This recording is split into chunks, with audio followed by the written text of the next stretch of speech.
How you doing, jerk-offs? Welcome back to another episode of the Union Jack-Off. It is me, Daniel Muggleton, coming to you live, this time from Northampton. I think everybody's least favorite Hampton, Northampton. Sitting in the hotel room with Steve Hofstetter, who I'm on tour with at the moment, and we're going to do a little Union Jack-Off first. We're going to have two people involved in the intro. It's never happened before. This is a big moment for the pod. Steve Hofstetter, how you doing? I'm just excited to be part of the moment. Thank you. This is history. Great. I mean, I'm glad you've managed to get your enthusiasm into your tone there. Felt it. I thought, I knew that when I was coming to Europe, I knew there would be a lot of history here. Okay, but you didn't realize that you would be a part of it. I figured, look, there's castles. Like last night in Nottingham? Nottingham. In Nottingham, not only last night in Nottingham was there three different pubs that all claimed that they were the oldest in England. That's true. There was the inn. One specified it was the oldest inn, not just the oldest pub, oldest inn. So they said they were the oldest inn, but they had a pub, and then there was another pub that says they're the oldest pub in Nottingham. Okay. How, if the other one is the oldest? My point is, at least two of them were lying, but I knew that there was that. There was also a lot of fake history. A lot of fake history. Great deal of Robin Hood history. Really? You were doing some reading up. I wasn't. I was busy on the wrong train, ending up in Attenborough, named after David Attenborough. The irony being there's nothing fucking there. Yeah, David Attenborough was just navigating. You can see on the platform. Nothing. That Dan is standing there for a half hour. Oh, man. With no train. No train. This is not his natural habitat. It's not a society when you have to wait over 15 minutes for a train. That's when you're living in the animal kingdom. Animals get a train quicker than half an hour. How's the train system in Australia? Oh, fucking terrible. But I got a car, mate. I got a car there. I'm an adult. in Australia. Here's where I'm a child. But yeah, we're Nottingham last night at the Glee. How'd you feel about Nottingham? Let's do a quick debrief. Okay, so we could debrief. Nottingham was fun, but it wasn't on fire like most of the other shows have been. The other shows have been red hot. I reckon Glasgow. We got to give a shout out to Jerkoff Jackie. Yeah. In Glasgow, asking a Union Jackoff based question. The first question ever asked about the Union Jackoff live at one of my shows. Well, that's also because this is the first time you've been doing a Q&A. It's true. I got to do the Q&A. More history. It's been, we've done 8 shows now, I think? Yes, 8 shows. 8 shows. Nottingham, definitely not the best of the 8. No. If I were to rank them, it would be 8th. 8th would be last? I like that you're giving it a positive spin. It's 8th best. 8th best. Out of 8. I mean, but that's you would be a very encouraging parent. Yeah, but that's also you were 8th best at running out of 8. Yeah, but 5 of the 8 shows could tie for best. Yeah, they were red hot. It's been fantastic. Glasgow was fantastic. Edinburgh, Dublin. Where else were we? That was amazing. Manchester and Liverpool. Yeah, were all very good, fantastic. And look, and Belfast, while it started shit, it ended up great. Yeah, it improved. Yeah, Belfast would win Most Improved award. Everyone's like, you were shit at the start of this award. It was very weird because it was a great looking venue. Yeah, and the crowd seemed to have energy. Converted church, beautiful 3-level venue, big space, high stage, decorated well, lit well. And I came out with my phone. Sometimes I'll do that when there's a crowd that seems ready to go. And I come out with no one introducing me. And there's a fun little, what? Moment from the crowd. Yeah. And, I'll come out with my phone on video and kind of hey, give everybody, you'll be on my Instagram kind of thing. And, in Belfast, nobody cheered. It's the first time that's happened where people were just why are you... Well, they were startled. Why do you have your phone? I think they were mostly startled. They kind of had the deer in the headlights thing, being why has the show begun... Why is the show us? Yeah, this is not good at all. Why are we on camera? This is Belfast. What's happening? I think part of it is just that, and some of them might have been we're not supposed to be here. Turn it off. I think it's just in the States there's more of a look at me attitude. Definitely. And so when someone points a camera at you in the States, people go nuts. Dude, you guys are so good on camera. It's unbelievable. Just the amount of smooth motherfuckers in the crowd shot. They know exactly how to play in the States. Whereas here everyone seizes up in Australia. Yes, I appreciate the compliment, but there's also more than the smooth people or the people just making themselves look like idiots. But there's a lot of that too. But that's what you need as a cameraman. Like, surely as a cameraman in America, you can just phone it in. Like, they're going to do the work for you. You just point a camera to the stands at any sporting event, and like someone is going to be dancing like a moron. Yeah, it's perfect. Yeah, like, you that's guys what they want. That's what they do. But all right, well, let's go. Just, I reckon, 2 important British experiences that we had today. Yes. You had your first Nando's. I cheeky did. Nando's. I had a cheeky Nando's, and you made fun of me, and it hurt. I did, yeah, because you did it all wrong. You got a quarter chicken. You went for the smallest possible amount of chicken with the least trimmings. I did the quarter chicken, well, because I was thinking of doing the half chicken on the 2 sides. Yeah.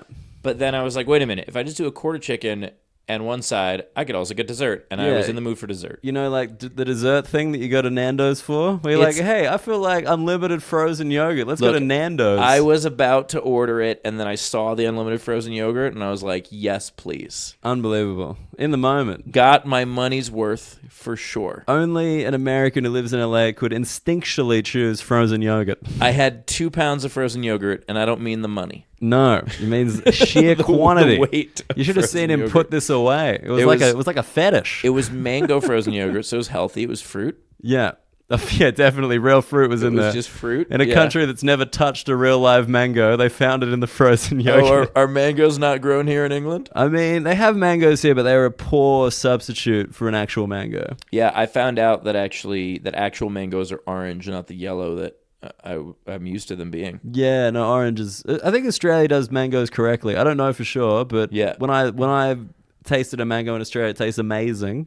Anywhere else in the world, nah. Mango in the States, it's still my favorite fruit, and it tastes really good. But then I had a mango in Hawaii, and I was like, oh, what are we even doing?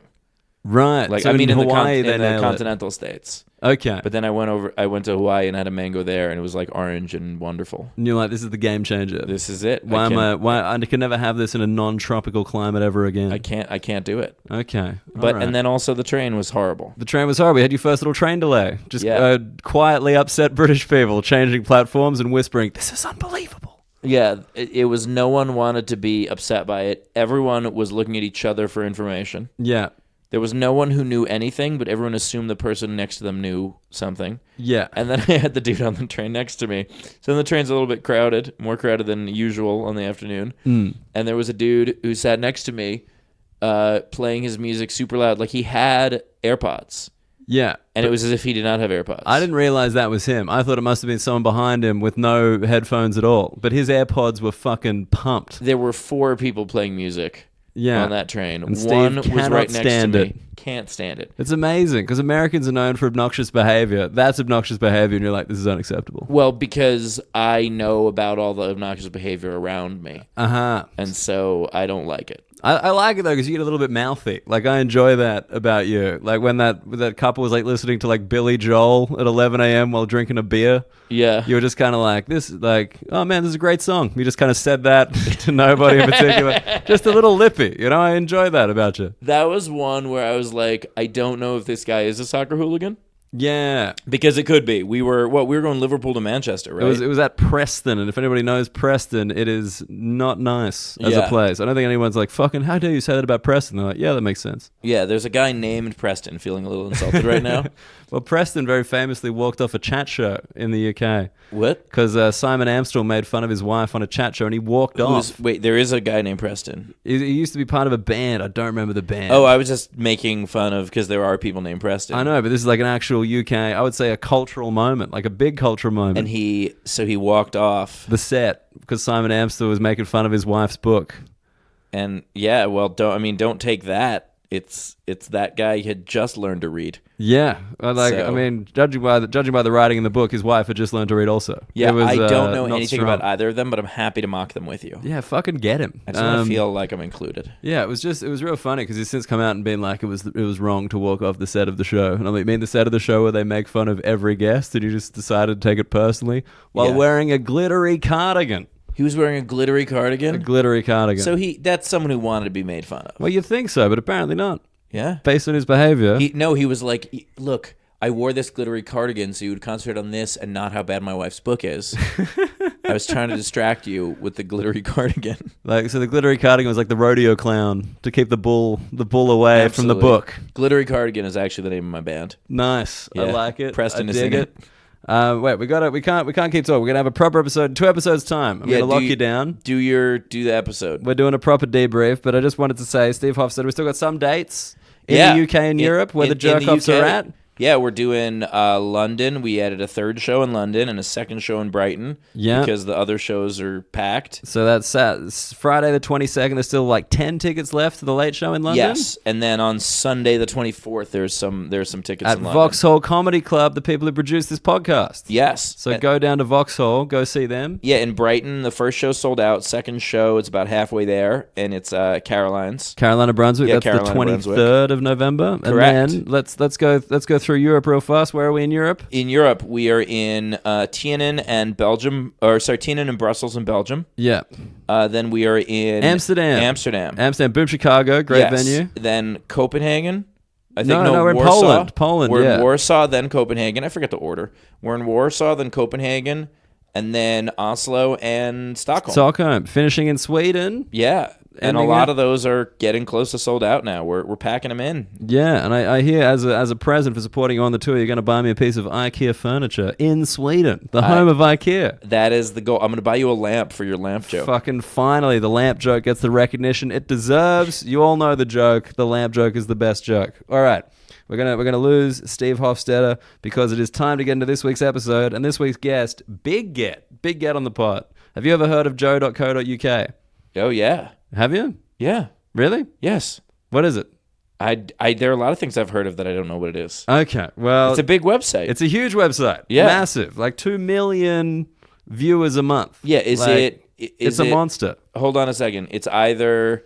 Is it like shopping or is it travel? What is it? It's not travel. It's kind of like a social... Like sports are in there. Yeah. Politics are in there. Just kind of like a youth website. Started off in Ireland, moved over to the UK, the old reverse colonization. Nice, very sneaky. Nicely done, Ireland. Get them back one website at a time. That's it. One unique visitor at a time. So I got from joe.co.uk, I've got Nooruddean Choudry, who is a man who I've been following ever since. He goes up to Edinburgh, and I got to say, he reviews only the best fringe shows. Because you've reviewed mine, obviously. Right. That's where the favoritism is. He wrote one of the nicest reviews I've ever received. It was probably like I could never possibly describe myself as beautifully as he described me. I'm indebted to this review because whenever I feel down, I can read that fucker and be like, you know what, everything's gonna be okay. Yeah. I love this man. I've never met him, and we've always like interacted on Twitter. He's very like aware of Australian politics, super aware of UK politics, and I was like, elections coming up. Let's have a chat to Nooruddean. He's from Manchester, finally got a Mancunian, born, raised, never left. And I wanted to hear all about the Manchester experience from him. What do you reckon about that? I'm excited, and I'm curious to see whether or not he reviewed my show now. I want to look back and find out. I don't know if he was there in 2018. It's good. We can do a little research. But to get us to Nooruddean, we have this week's feature track. It is Finnegan Toohey and Benedict Quinn, The Mask. We got a Kiwi contributing a track this week. How nice is that? Beautiful. So Finnegan Toohey and Benedict Quinn, The Mask. You're going to get a taste of it now. You get the full track at the end of the episode. But jerk-offs, I want to dive in. It's a great chat on the road in Manchester in the joe.co.uk offices. Let's talk to Nooruddean Choudry.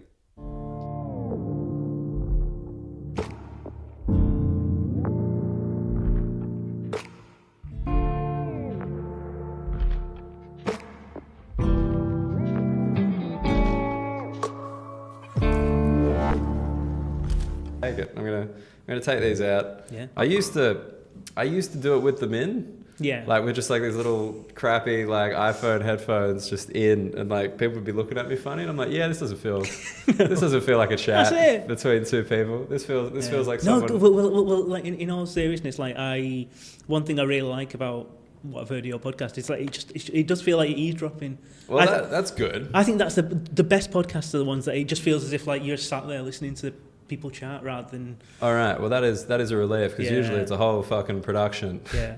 that goes into making it seem casual. Well, again, like you are like I think one of the issues with a comic hosting something is that natural performers, like you've got an ego, like you want to be centre of attention, but you're not like that in your podcast. Right. You actually do listen. Which is great. This is the first time my podcast ever started with compliments about my podcast.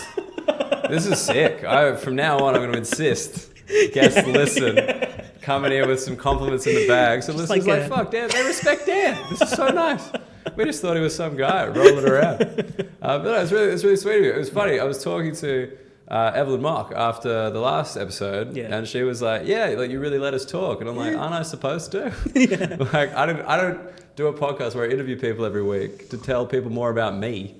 Well, actually, yeah, fuck, you're right. Only a psychotic comedian would ever do that. I've certainly been involved in podcasts. I probably shouldn't be saying it. I've definitely been involved in podcasts where very big name comedians are on it, and it's all about them, and very talented people, very funny people come on, and yeah, it's still about that person. Yeah, I mean, look, maybe we've diagnosed my lack of success. Maybe that's Dan, nice guy, career going nowhere. Like, his career is just stalled. It's really got to make it about him more, which is a weird thing for an only child to need to do.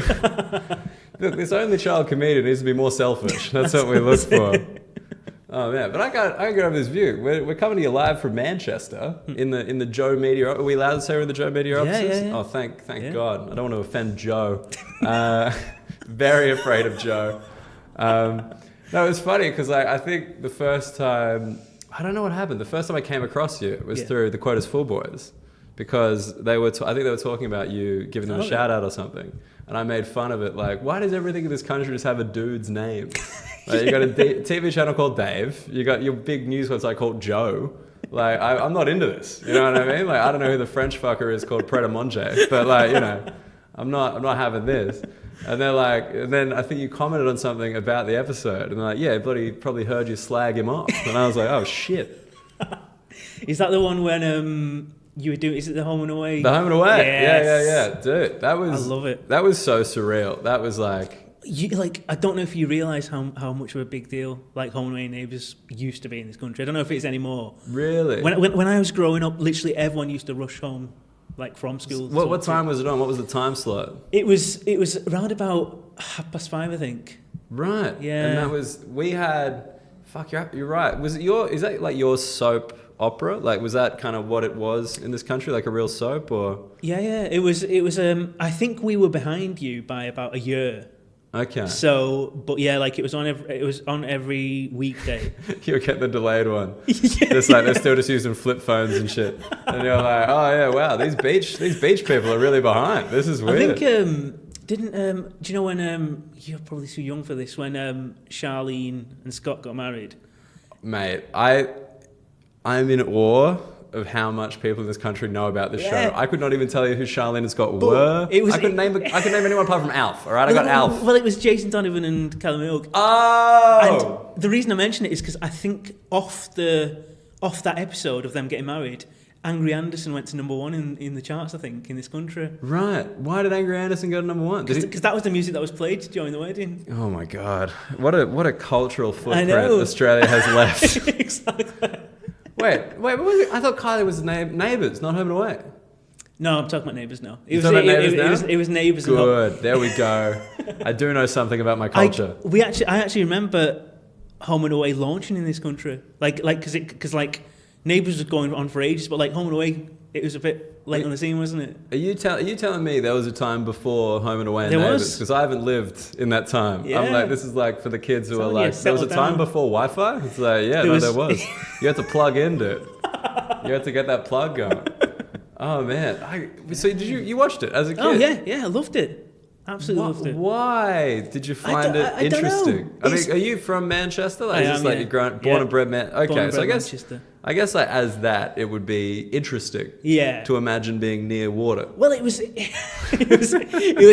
interesting because obviously you've got the UK, which because we live here, it's very boring and sort of standard and like school's normal, and then you've got like America, like Saved by the Bell, like glamorous, all that.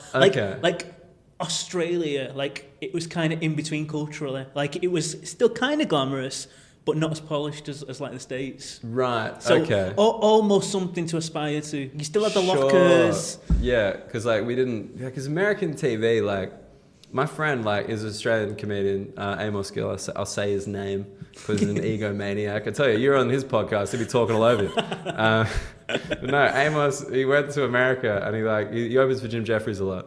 Yeah. And the first thing they said to him was like, "You got to fix your teeth." Like that was just like straight out the gate. Like it was getting like an American agent, and they're like, "What are we going to do about this?" And he's like, "What do you mean about this? Like I look fine. Like in Australia, I'm on TV, things are fine." He's like, "Nah, we gotta." I think the quote was, I'm trying to remember exactly, but it's like, if you fix your teeth, you can be the ugly guy on a sitcom. What an accolade. I probably shouldn't have said his name now. Fuck it. He's all right. He's got a good sense of humor.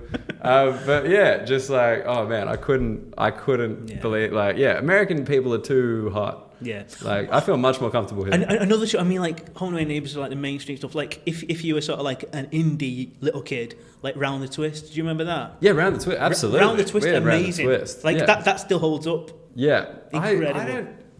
This is a genuine thing for me. I don't remember my childhood very well, and like everyone's been like, "Were you abused?" And I'm like, I don't remember that either. It's just snapshots. Yeah, I'm just like, maybe I've blocked it out very effectively.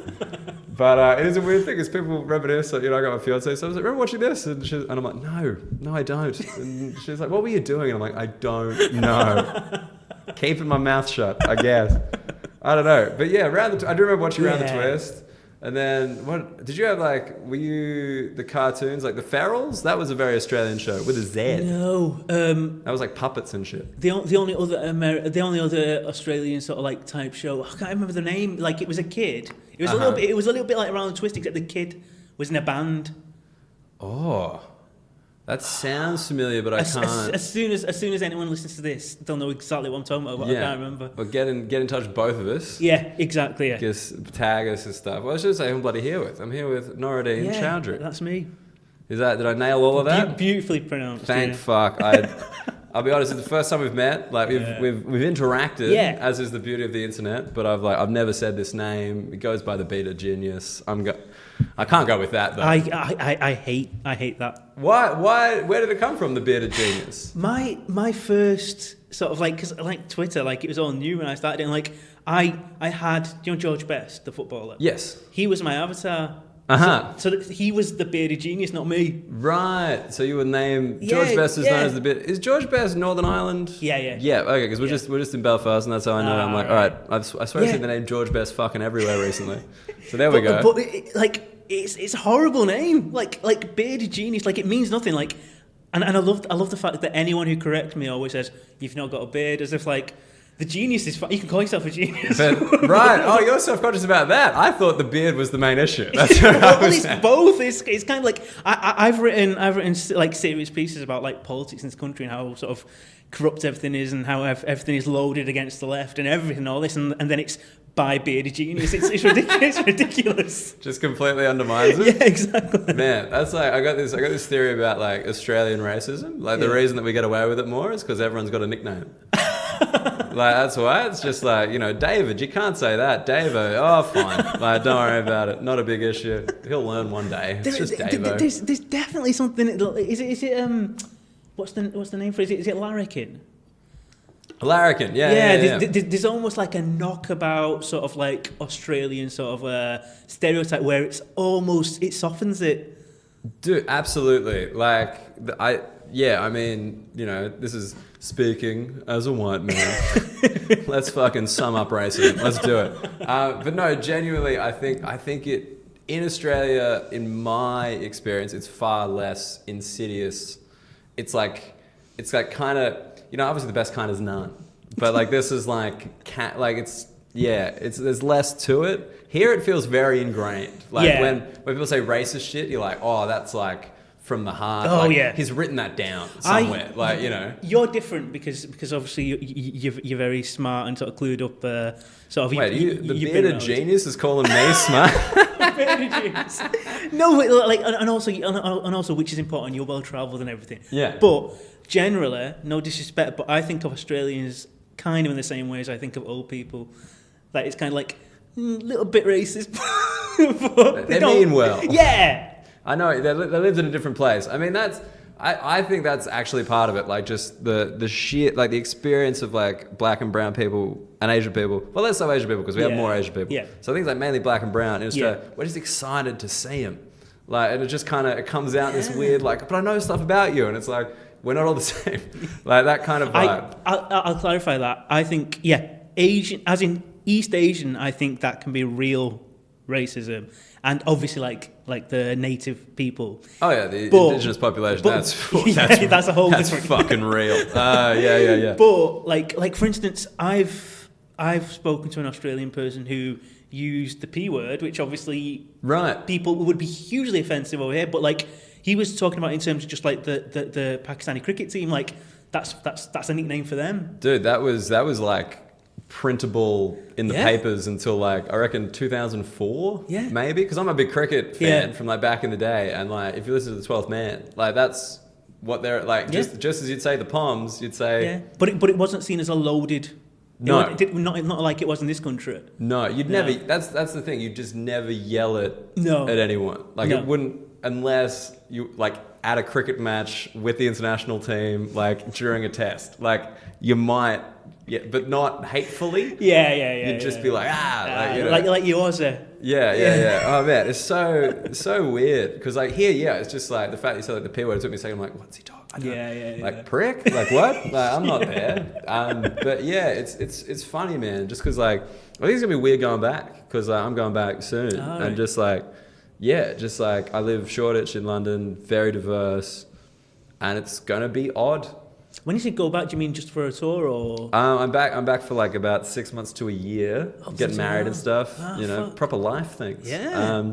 But yeah, I think it's just gonna be odd. I'm just gonna be like, but where is everybody? Like not just like people of color, but like people. I just need more people around. Like genuinely, like are you not going to miss like this country? Just I'm going to miss it. I'm going to miss it so much. Yeah. I want to make that very clear. I really enjoy it here. Like I have a great time. Don't get me wrong. Like there's so many things not to miss, like the weather and like certain ways of commuting and stuff like that. But like just like it keeps you hard and it keeps you sharp, and it sort of. It feels like the centre in some ways of like, especially like comedy, there's so many, obviously like amazing sort of Australian comedians, amazing sort of American comedians and everything, but like it feels as if like this is like the ground zero of comedy. Yeah, I mean, I definitely. If you ask me, I'd say I think Americans have the best comedians in the world. Yeah, that's just my opinion. But I think in terms of like a country and like culture. Like a culture of comedy, I think the UK is like just this, like a lot of people are funny here. Like a lot of people, like the percentage is higher. Like kind of like the number of redheads. Like there's like a, like, I don't know if there's a direct correlation, but like just like it's just, and I think for me like as a comic, it's been awesome. Like especially just to get away from Australia, kind of have a cleaner perspective on it. Because like if you live in the same place forever, like you really you don't know. That it's the place that makes you think like that. You're just like, oh, that's how you think. Well, also, I'd suggest that you've got quite a British sensibility in terms of your humour. Like in terms of, like, I know a lot of your humour is sort of like looking at the differences and stuff like that. But like, just the fact that you're quite sardonic, you will abuse your audiences, and like part of the reason why that works is A, because they love it and they accept it, but B, like there's that level of trust that you kind of know that they've got a level of intelligence and self-deprecation that they'll take it. Yeah, that was actually a really funny. Oh man, I'd love to hear your perspective on this. This is a Brexit joke that you've seen me do. I'm talking to Steve. I'm touring with Steve Hofstetter, American guy, and he was like, "I love that joke, but I think like so basically it's the one about Brexit's the first time a country has ever voted to stop immigration, but only white people." And I find that impressive. And then I do like the act out about like these fucking Belgians, like, like that kind of thing. Yeah. And it's, and it's just my like intention with that joke is I'm like, like obviously a lot of people when they were voting for Brexit, no one wanted to get rid of Belgians. They wanted to get rid of Muslims, and they don't understand what the EU is. So like, that's it. Yeah. So that's like, but I think British audiences understand that subtext, even though I never spell it out. Like I never explain that. And he was like, I don't think they get it because really they were voting for this. And I'm like, oh no, I know. And they know. Yeah. And he's like, oh. And I'm like, yeah, I really think anyone listening to that joke in the UK isn't being like, oh, but yeah, we were voting the Polish out. Like, no. Exactly. Well, I mean, like as with anyway, like there's different demographics, and like obviously the UK is a big place, and I guess that a lot of people who go and see you didn't necessarily vote for Brexit. Do you know what I mean? Yeah, I mean, it's not my big demo. Huge in Sunderland. Massive. Can't walk down the street there. Luton, kill it. Yeah, dude. Oh, you know who fucking hates, loves Brexit? Northampton. That tricked Really? me. I was doing my shit in Northampton. I mentioned it, and they just tuned out for like 10 minutes. Those isn't fucking cowards. Anyway. Isn't somebody from isn't there a comic from Northampton? I mean, there's a few, like, I think Andrew Bird is from around there, if you know him. I think, like, if it's like that kind of area, there's like... Whereabouts is that in the UK? Northampton, kind of like double the length of Luton away. So Luton, right. yeah, it's just anywhere along that highway. That's where they're voting out. Hate the traffic out there. But no, yeah, it's just like I thought it was like, you know, most of them commute to London every day. Yeah. I know this sounds dumb, but like in my head, I just kind of assume that if you live in London, you've got other things on your mind apart from Europeans. Like, just like there's just shit going on there. Like, you know, it's I think it's like the otherness is the big. It's like Australia being like, we can't have any refugees, and I'm like, dude, there's longer lines at Bisham than there are trying to get into Australia, and we're freaking out about it. We've got nothing but space, like nothing but space. I find it interesting. Like, there's certain places that you kind of think, like, geographically, like, what is it that makes them a little bit more racist or a little bit more right wing? And like, sometimes you get the feeling like the extremities are a little bit more sort of insular. But like, I've never been there, but like, Brighton is somewhere down south where like it is kind of on an extremity, but like it's very cool. It's supposed to be very sort of like super liberal sound. Yeah. You never been to Brighton? No, mate. You got to get into stand-up comedy. You go everywhere. Yeah, I say it all. Have you been to Lincoln? You better be to fucking Lincoln. So how would you describe Brighton? Is it like very like vegan, sort of like bohemian? Yeah, that's it. Like just like classic kind of gentrified, like kind of progressive white people. I think is like the vibe. Like kind of like half San Francisco, half Santa Monica Pier. Right. Like that's Brighton for me. I don't know if you've been to San Fran either. Well, but, yeah. It's but I mean, yeah. It's the whole kind of like you say, it's white, isn't it? It's do-gooders. I mean, it's weird because like they are good people, but they're also precisely the group who take offense on behalf of other people. Like that is Brighton to a T. Like they will kind of take offense away from you. But yeah, they're really good. I do like it down there. But I want to talk to you about Manchester because weirdly, this is the thing. I don't know, you know, as you've got your Australian knowledge from home and away and neighbours and stuff. Manchester, I thought was going to be way bigger. Like way bigger as a city. Because like I think as an Australian, you assume it's like London, like not as big as London, but like half as big as London. And it's not. No. It's like it's nowhere near that. I mean, but that's part of why I love Manchester, because like Manchester feels like a big city, but like very sort of concentrated. So you can essentially walk from one end of Manchester city centre to the other. Yeah. Like easily, like within like 40 minutes or something. Well, I think I almost just did. I walked from Northern Quarter to here until like 20 minutes. Yeah. But like it just because like culturally, it seems like Manchester's a huge part of the UK. Yeah, it definitely sort of punches above its weight. Yeah. And it's always had that cool thing, hasn't it? Right. Is that part of the... Well... Like, is it a bit of... Like, because Northern Quarter's like your little Brighton within Manchester. That's where they are. But like, what do you mean? Like, has it always had this kind of second... Yeah. Well, because technically the second city is Birmingham. Yeah. But if you asked anybody outside of the UK, they'd say Manchester. Well, there's that old saying, isn't there, that sort of like... People from Birmingham think that Birmingham is a second city, but people from Manchester think London is. But that is so English. I love it. I love it. But the whole thing about sort of Manchester is that I think there's always been this sort of like, I don't know if it's overconfidence, but like just this arrogance of like we are from Manchester, like deal with it, like we're special in some way, and like. That can definitely come across as obnoxious, but in a way, it's weirdly self-fulfilling.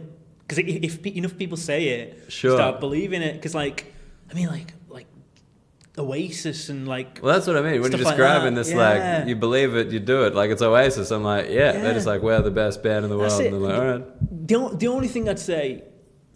And like football as well, obviously. Oh, yeah. But so I mean, that's comedy as well. Like who are your comedians? Who are the people that came out of? Well, Steve Coogan, Carolina Hearn, I mean, like if you go a bit broader, like there's Peter Gay from Bolton, there's Justin Morehouse, there's Rachel Fairburn. Yeah. There's like a big sort of heritage. There's Craig Cash who sort of works with her for the Royal Family. Sure. Coronation Street has always had this sort of humour to it. So like there's like a definite sort of Mancunian sort of style of humour and sort of attitude, and that even like that comedy sort of even sort of pervades into like the music, because like the Oasis were very funny. Yeah. Like I think one of the fun. I watch this almost weekly. Just that Familiar to Millions concert when he comes out and says "shithole," and then says, "How you doing? How you doing, Wembley?" Just in London, it's like fucking hilarious. It's like in both of those, like I still really like sort of Liam. Sure. Yeah, that's kind of controversial, right? Like, because everyone's like Liam's a bit of a dick. Well, I mean, I like that. He is what he is. I mean, believe it or not, I'm into that also. Yeah. So against character for me. Somebody standing in front of a mic and sort of thinking they're right. That's very off-brand. I tell you, that is not a popular stance in Australia. I'll tell you that for free. But I mean, I'm less keen on Noel, but I can't deny that he's funny, he's hilarious. Yeah, I think they're both just very funny. Just that's kind of what they had over Blur, I guess. Like Blur were just kind of serious. But it's interesting how like obviously you got London will always be London. And London will be one of the biggest sort of world capitals. But then like Manchester always felt as if it like had a bit more of an edge because it wasn't, because like it's never cool to be completely mainstream or sort of like the biggest. My only concern about Manchester is like it's getting to a level now where we're I worry that we're kind of living in the past a little bit. Okay. Just because I don't know, like now, like if you think of a Mancunian, sure, like I assume you'll think of like Oasis and that whole style. Pretty much, like tracksuit. Yeah. Believe it or not, another thing I'm a fan of. That kind of mod hair. Is it a mod haircut? What's that haircut? It's the guy kind of like the Tom Ward hair. Yeah. That's what I'm picturing. But it's kind of like that haircut. The sort of like Parker. Yeah. The Adidas. The sort of like Adidas Samba, stuff like that. Like it's very Mancunian, but it's slightly dated now. Sure. And now like I worry that sort of like and like we have some like amazing like murals and like street art in like Manchester, but like it all sort of like mythologizes and sort of like is very reverential of like a period that is now like 20 years ago. Do you know what I mean? Right, it's not the current. Yeah, so like right. It's you're kind of riding on the coattails of these past achievements. That's it. Yeah. Okay. So I don't want Manchester to become stuck in that like because like Stoke was Stoke something. No, I said stuck. Sorry, that's just like my Manc accent. No, I don't want Manchester to become Stoke. More than anything, do not become Stoke. I don't think anyone wants anything to become Stoke. I don't think Stoke want to be Stoke. Yeah, they're just like, we're Stoke again for another year. Shit. No, but like one thing that we've always taken the piss out of Liverpool for, which again, like Liverpool is like an amazing city with its own culture, but like always took the piss like, oh yeah, you can't stop going on about the Beatles. Sure. But like, is Manchester any different now? Right, just keep going on about Oasis, going on about Alex Ferguson, Stone Roses, yeah, okay. And like even like you mentioned like the football clubs like United, like I support United, and like. Every single banner is a reference to an Oasis line or a Stone Roses line. It's like, fucking like move on. Yeah, you know who's your current cultural crop? Like, has it happened and not been embraced, or is it just a bit of a dry spell? Aren't 1975 from Manchester? I don't know. Like, this is the thing. I look young and act young, but I don't know anything anymore. It's really kind of a problem. You've been much more on top of it because of like, I assume because of your work with Joe, right? Like you've got to, but yeah, 1975, everyone's like this big band. I listened to like 2 songs and I was like, But again, like they wouldn't be seen as being from Manchester because they do not sound like the stereotype of Manchester, and they've not made a big deal of like, yeah, we're from Manchester, we've got the Manchester swagger and everything. Like, there's Blossoms. I like Blossoms. Okay, that's like is the grime thing happen in Manchester at all, or is that purely London? Grime is mainly London. I think I think strangely there's a bit of a grime scene in Blackpool. In Blackpool? Yeah, of all places, it's just a mean- pocket of grime. Like you've got like, if it was like a heat map, like London would be red, and like just a little sort of like orange sort of a. Just a taste in Blackpool. Yeah. Just like rapping about the illuminations and shit.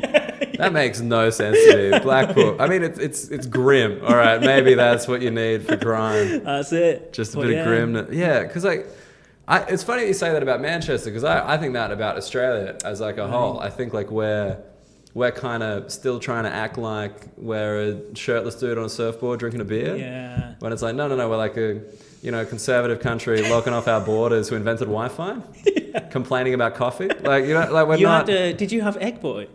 Egg Boy. Yeah. I mean, that was quintessentially Australian. Brought a tear to my eye. Loved it. That was beautiful.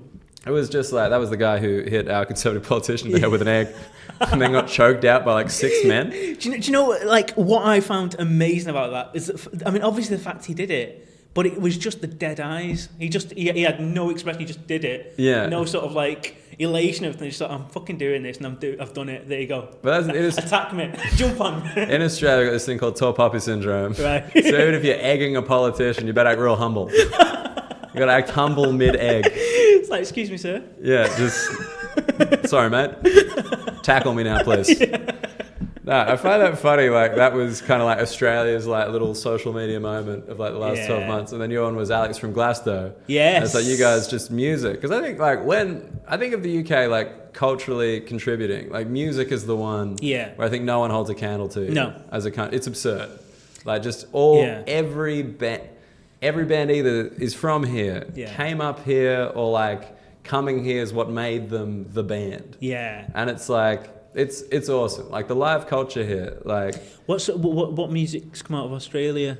I mean, Tame Impala are Australian, okay. and they're like, I would argue, one of the best rock bands at the moment, and like they're huge in America. I don't know if they're quite as big here.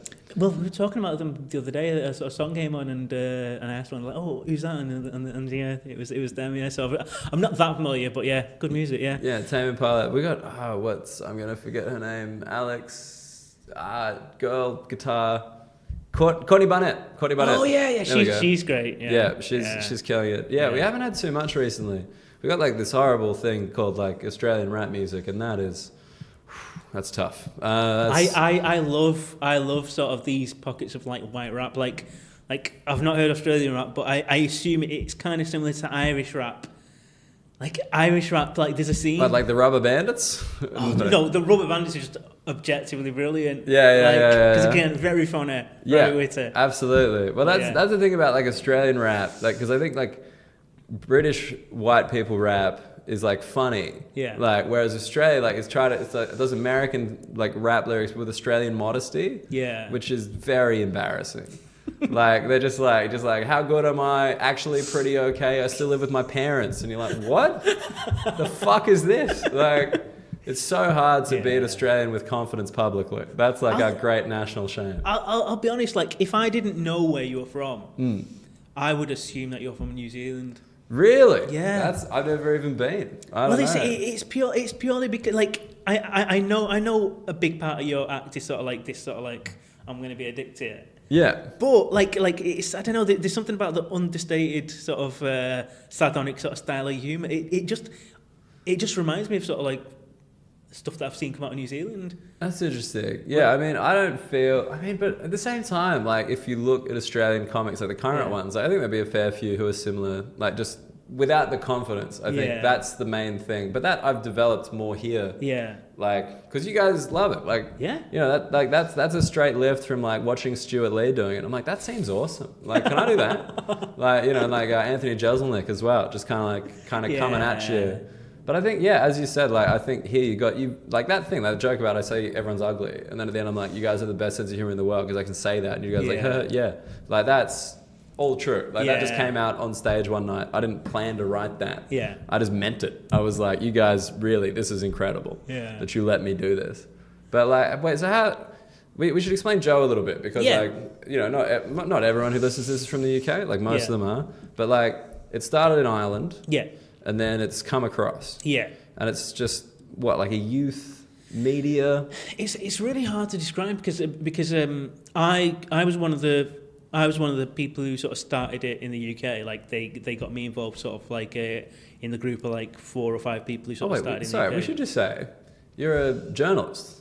Yeah. Sorry. Nominally. No, we're just talking this whole time. I assume everyone just assumes you're a comedian. Like, you know. No, yeah. Yeah. Well, this is the thing. Like, going off on a tangent. Like, I am occasionally like asked to sort of be on like podcasts of like people and like comedians. Like, I don't like doing it because like I'm massively flattered that I'm asked, but I kind of think like it's a comedy sort of podcast, and I am not a comedian.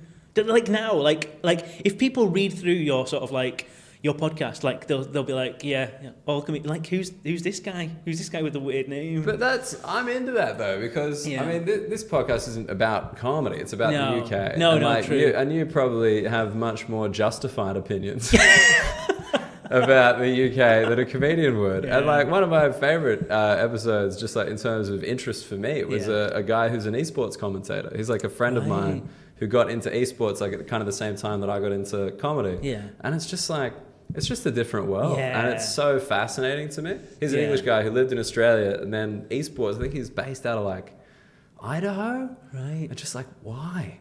Just a random life. Do they even have computers in fucking Idaho? Like, but yeah, I thought that was so fascinating because like it's the different worlds. And like with you, like, I was so excited to have you on because like Manchester. Like it's hard. I've been trying to get Justin as well, and like he's a busy man. Justin Morehouse. He's hard working. He's always touring, isn't he? Yeah, and just it's just such a like. To have a podcast where I talk to people from around the UK, not get Manchester. Yeah. What the fuck? Like, everyone would be like, what, you missed the second one? That'd be like doing Sydney but not Melbourne. You know? It's like, what? Yeah, we got 3 guys out of Canberra. What the fuck is he talking? Get a McCurdy on.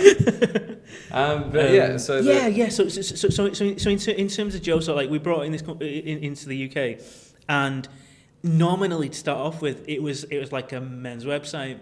Okay. But a men's website called Joe. Yeah. Makes sense. Got it. But like the whole sort of premise of it to start off with was it's like a men's website, but not like for dickheads, if you know what I mean. Like it's not misogynist. Sure. It's not sort of like it's not laddie. Yeah. And again like I probably differ from some of the people who are sort of involved with Joe because like I think I have less of a stigma towards the word lad. Like I understand what lad culture is, and I understand how toxic that was and is. Mm-hmm.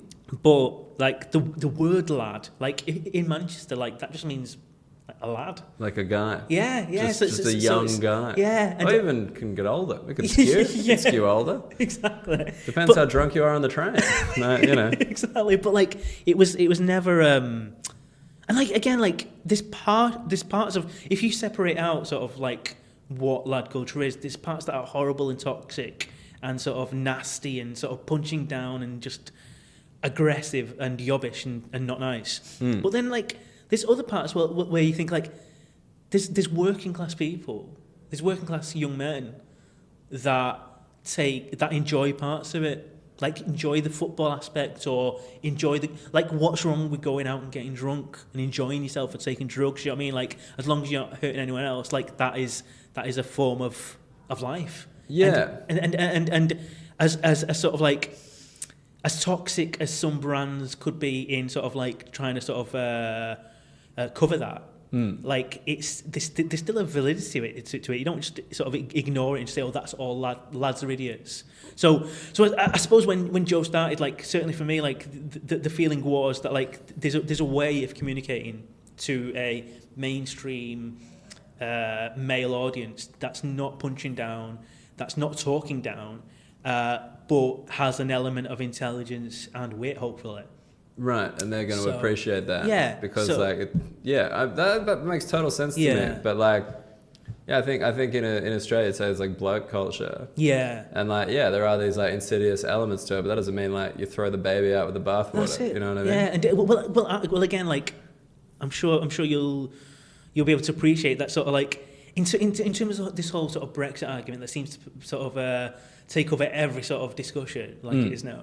No, but that's how I know you're not a comedian, because that was properly self-aware. That That is a self-awareness that can only come with the written word, you know? But it's kind of like I voted Remain. Like Sure. I see the logic in Remain. I think there's so much bad about the sort of Brexit and wanting to leave and wanting to be insular and everything.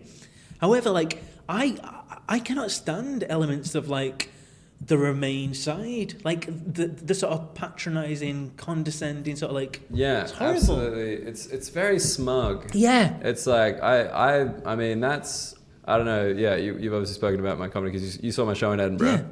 Yeah. That's why you're speaking about it. And yeah, like I think if you look at any of my stuff, I'm pretty much always on the left hand side, left wing. Yeah. Kind of progressive statements, but I couch them in sounding like a cunt. Yeah. And it's a joy. Yeah. And it's because I hate that smug, like, you know, it's Yeah. just like, if you voted this way, then you're clearly like a racist piece of shit. And it's like, no, like, that isn't going to help. No. Like, no, that's not communicating to anybody apart from the people who are on your precise side.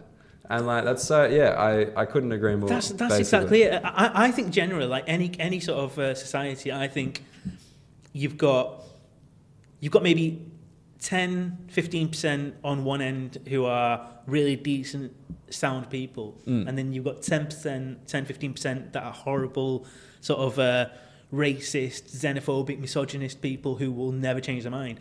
And then you've got a whole sort of group in the middle who can waver, who can change their minds, who are susceptible to influences, who can be sort of got at by both sides, essentially. Now, if like say you are nominally on what could be perceived as the good side, if you talk down to them and dismiss them and sort of just say you are a lost cause, of course they're going to be sort of attracted to the sort of worser end. Yeah, because they're not giving up on them. Yeah, exactly. The worser end are like, come here, dude. We'll give you a community. We'll tell you you're right to feel that way. Yeah, that's the thing. But again, that's why like I mentioned before that you're sort of well travelled. I think that's so important because like that educates you. Like you can't if you've got somebody living like in some village in sort of the northeast of England or some small town in Australia and they have never met a Muslim and they've got these opinions of Muslims. Like it's obviously you can disagree with that and you can sort of like say like do not sort of like succumb to bigotry, but like they are consuming information about something that they've not experienced. Yeah. Like you have.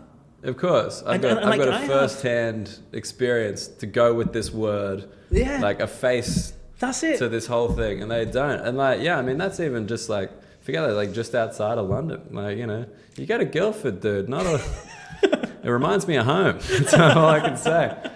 But yeah, and it's just, I mean, it's the same way like the lad culture thing. I think like and this is I really love to talk to you about this. Like, I think the internet really is built, and social media is really built for blanket statements. Like that's, you know, because you want to get the people who agree with it to click, and you want to get the people who disagree with it to click. Yeah. And that's how a blanket statement works. Like the nuanced argument is not supported by Twitter. There's 140 characters. You know what I mean? Yeah. Like, and it's interesting. How do you deal with that? Because you seem like a, you know, incredibly reasonable guy. Like you've got, I'm sure, very like nuanced opinions, but part of appealing en masse on social media is, you know, you've got to kind of pick a side every now and again. Well, that's it. I mean, like I am certainly opinionated. Do you know what I mean? That's like whenever I feel something, like I will say it, and I'm aware of the sort of reaction I'll get. But I always think like don't be completely dismissive of somebody else's point of view and don't push people away. And that's what because again, like, funnily enough, like just before sort of we started chatting, like I said something on Twitter along the lines of like, none of my followers agree with my politics, and like I wish there was such thing as an echo chamber for me, because like it doesn't exist because like everyone disagrees with it. But like in a way, like I think that's a massively positive thing, because see a lot of people who follow me. There's different reasons why people follow me. A lot of them will follow me because of football, because I write about football. I sort of like a lot of what I say is about football. Now, that's got a lot of intelligent people, a lot of people on the left, but a lot of people on the right as well, and a lot of people who may not be as politically engaged as say I am. But I see genuinely, I see that as a positive thing because I am getting them interested because of football, say, but I'm able to feed through information that they might not always see. Yeah, I don't know if you're familiar with The Ringer in America. That's like a website that I really adore, and I think that's the same. Like, I read it for sports, but then there'll be like a political article, and I'll be like, oh yeah, let's have a look at this. And like, it's good because it doesn't feel like this partisan news source. Like they're writing about the NFL most of the time. There's occasionally some political coverage. You're not reading that article about the political coverage being like, well, this is clearly a left-wing think piece, da-da-da-da. Like, you can kind of access it quite cleanly. Well, that's the thing. And again, like, the thing, going back to Joe, our Facebook following is, like, huge. It's got, like, 4 million or something. Wow. But that is a lot more right-wing than our Twitter following, say. But do you reckon... I was just about to say the dumbest thing I've ever said. No, I'm just I want to make this clear. I was just about to be like, yeah, but do you not think like Twitter's more left wing than right wing? That's just what my brain went, and I'm like, fuck, Dan, that is dumb. Like, you've been on the road too long. That was not a correct statement at all. But the echo chambers exist. Oh yeah. For both. Yeah, it does. Yeah. Because like that's like one of the things, and this might sound weird, people who don't understand Twitter. One of the things that I never was exposed to in Australia, but I am here, is like Black Twitter, which is like totally distinct from like just like African stuff, because of the quotas full guys, like they'll retweet things like, and I had no idea that Nigeria had a thing about height. I didn't know. I didn't know that was like a thing, but like you just get trapped online in this like little bubble. And I think, the fact that like you started covering football, is that how? Yeah, so I suppose I initially sort of when I first started working at Joe, like I was writing about football, and then it kind of became obvious to sort of the people involved within Joe that I had interest outside of football, and I was able to write about stuff that's outside of football. Sure. So then that sort of I started to do less football, still sort of kept my hand in it, but started talking more about sort of social issues, and started talking more about sort of politics, and like obviously like with Brexit happening, and like talking about that, and then and then like obviously like there's the comedy thing that's sort of like an interest of mine. So like I've sort of done a bit of that as well, sort of writing about it. So like again, like a lot of the so now. I write less, but I'm more involved in the creative process. So like we do like comedy mashups and like comedy songs that are about politics. So for instance, like we've done a video that went huge. That was Jacob Rees-Mogg, sort of like singing Common People, right? But except it was satirical in that we were basically attacking him with his own words. Sure. Like it was one of those like cut together from actual dialogue. Yeah. So we got him to say all these things about himself, and we do that sort of pretty regularly, and sort of like so I'll be involved in putting those together, and I'll write the lyrics and things, and like those are, again, that's just an example of like, and again like Joe's been great for this. Like they've recognised, well, actually, you're able to do that, and you're able to do that. So like, why don't you do a bit more of that? So like, so I'm like a gas that's just sort of expanded within Joe. Sort of like just sort of like moved on to different things. Describing yourself as a gas, lovely. I'm a gas dude. I'm funny. I'm real good. No, so how'd you get into it? Like, were you like, how long's Joe been around? Let's start there. Joe's been 5 years, I think. 5 years. Yeah. So you were kind of in UK Joe from the beginning. Yeah. And is Joe? Is it north centric or is it not? No. Not at all. Our actual sort of main office, and most of our staff are in London. Yeah, but we've got our northern office here. Okay, I had no idea. This is as you've listened to the podcast. I don't know anything. That's the point that I come from. So okay, so it's just I thought it was like started in north and like maybe like filtering south. Well, I mean, I think when we first started, like the first team of like 5 of us, like the first offices were in Manchester, but very quickly like went down. Sort of, Okay, so it's not a particularly northern thing. No. But so you were born Manchester, school Manchester, university Manchester. Yeah, Salford. Salford. Okay, that's slightly Is it a suburb of Manchester? Because no, it's a city. You don't tell anyone from Salford that it's a suburb. Like they get like it's a separate city. If there's a God in heaven, I'll never go. But no, sorry, Salford. Can't believe the things you do on a podcast. You apologise to Salford. It's tough. Salford, yeah. Sorry, Salford. Yeah, if like Salford, if there's any way you want to apologise to it, Salford, even your like Adidas tracksuit won't save you there. Really? Oh, jeez. I wanted to think I'm a man of the people. It's a little bit like I think a lot of the stereotypes that people have got of Manchester are really Salford. Because like that's that in a way. What are the stereotypes though? Well, just Dave. It's almost like. Do you know, you get like orange juice and then you get orange juice concentrate. Sure. It's almost like Salford's like Manchester concentrate, where it's sort of like they've got more of the attitude, they've got more of the sort of hardness, they've got more of the acerbic wit. Okay, so is the toughness a thing? Because like when I first came here, I found the North very strange because like everyone, I was kind of like a little bit intimidated by everybody, like in a kind of physical way, because like you get used to what hard cunts look like. Yeah. Like in Australia, I know what they look like, but here. You know, it's cold. Everyone's wearing a hoodie. Like around here, it's the little shits you need to worry about. Like, really? Forget the big guys. Like, if there's a moody little shit in the corner, don't mess with him. Okay, that's the one. Good to know. PSA for Manchester people: ignore the guy in the corner, even if he looks like the bearded genius. Don't approach him. He'll come after you. Okay. Yeah. So uni in Salford. What did you study? That was it journalism? It was economics. Economics. Yeah. Okay. So it's like I. So yeah, when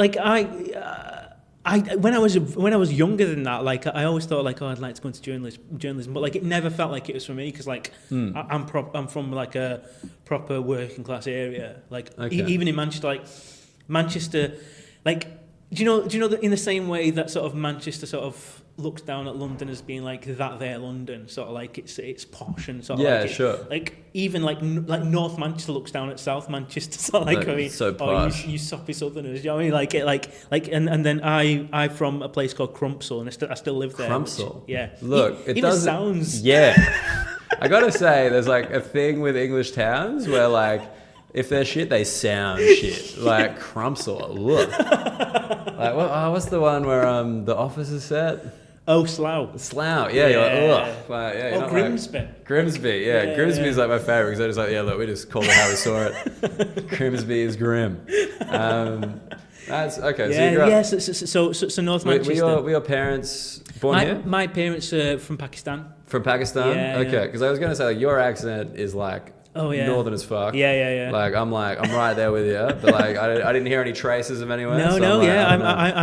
I'm like the first generation of our family to be brought up in this country. It was it was Pakistan. Was that area like a very diverse kind of immigrant-y area, or were you guys like kind of like a bit of a novelty? What was it's very diverse. Like just off Crumpsall, there's Cheetham Hill. Cheetham Hill is like an artery into the city centre from the north, and it's sort of like I think it's one of the most diverse sections of like urban area in Europe. Like if you follow the history of Cheetham Hill, like it's very interesting. Like originally, like I think in the first half of the 20th century, like it was a very Jewish area. Sure. And like one of the most famous synagogues in Manchester is on Cheetham Hill, and like then.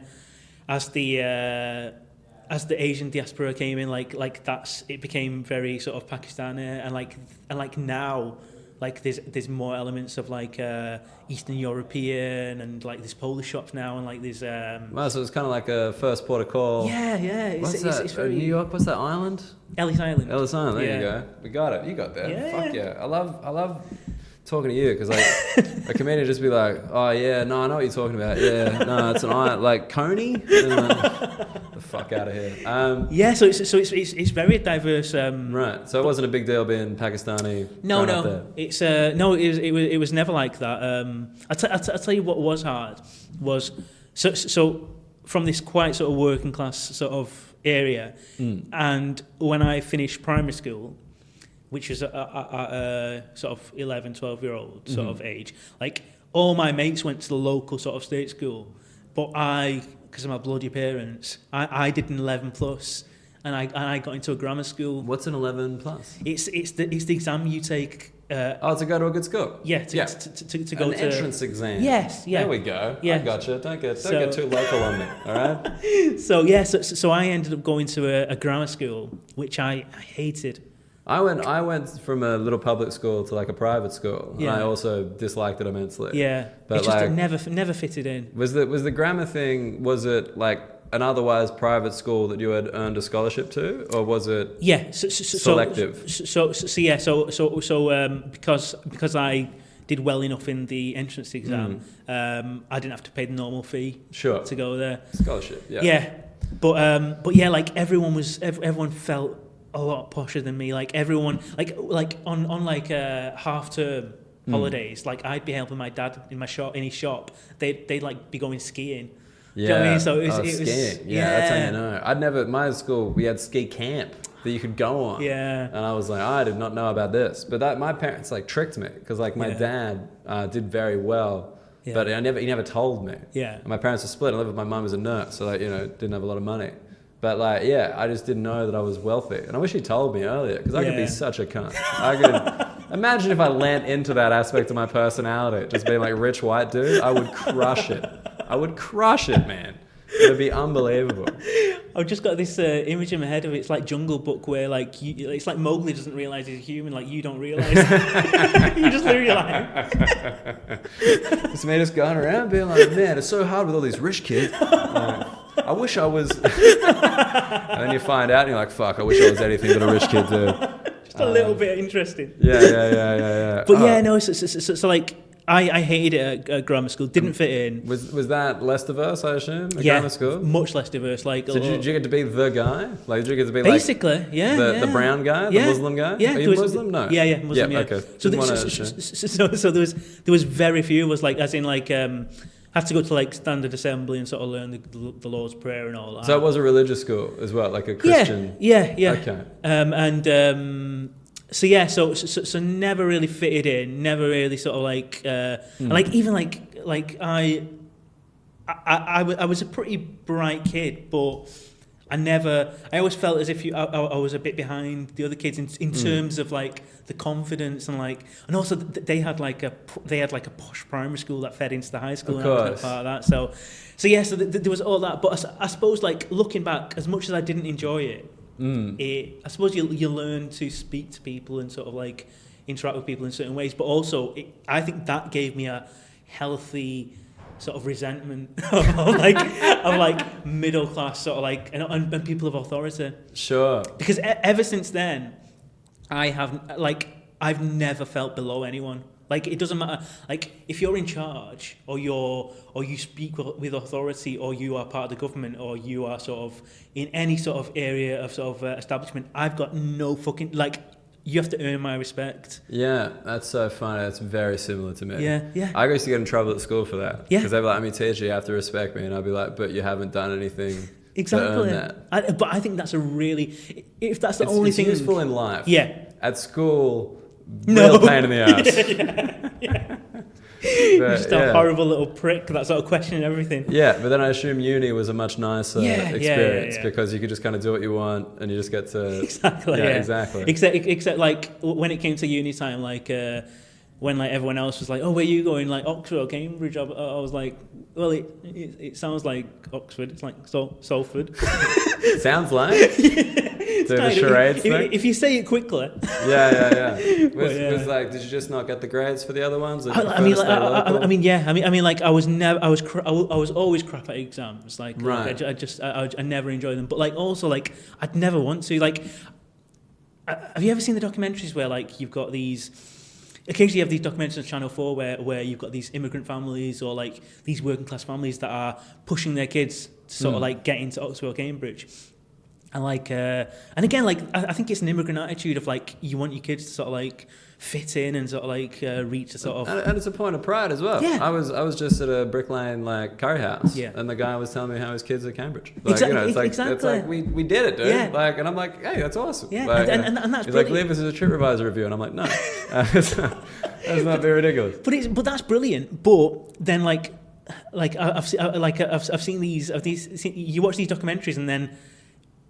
After a while of going there, they come back home and like there's this weird thing of like a disconnect where they don't feel as if they're part of what they used to be. Sure. And I like that kind of breaks my heart because I kind of think like, and they don't do it in a nasty way, but it's kind of natural that your parents have sort of strived all their lives to give you a better life, and then you get the better life, and then your parents who are so happy that you did that suddenly are separated from you a little bit.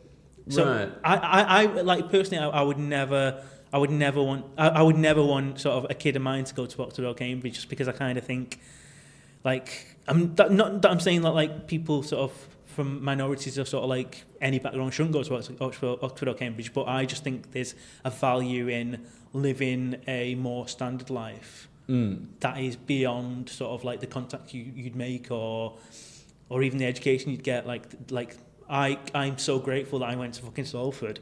Yeah, do you know what I mean? Compared to that. Yeah, but you also get like, do you not find like where as much as modern life is rubbish, like do you know, as much as modern life is, just slide that in. You know, everything sucks now. Anyway, but I do think there's a healthy thing whereby like people are as much as like we are still voting like the fucking toffs into government. Sure. But in terms of in our everyday lives, like I think there is a natural sort of there's less of a feeling that we have to listen to people who are sort of well off, or we have to listen to people who are sort of posh or from a certain background, and you get a situation now where posh people or well off people almost try and sort of downgrade themselves and sort of be a bit more working class or a little bit more. That's a real issue, right? Like people are pretending to be working class now. Fucking hate it. Yeah, I can only imagine. Yeah. But why? Because that gives them like a sort of authenticity. Yeah. Well, I think again, it's something. There's something cool about sort of making. And again, like this whole working class thing. Like we were talking before, like we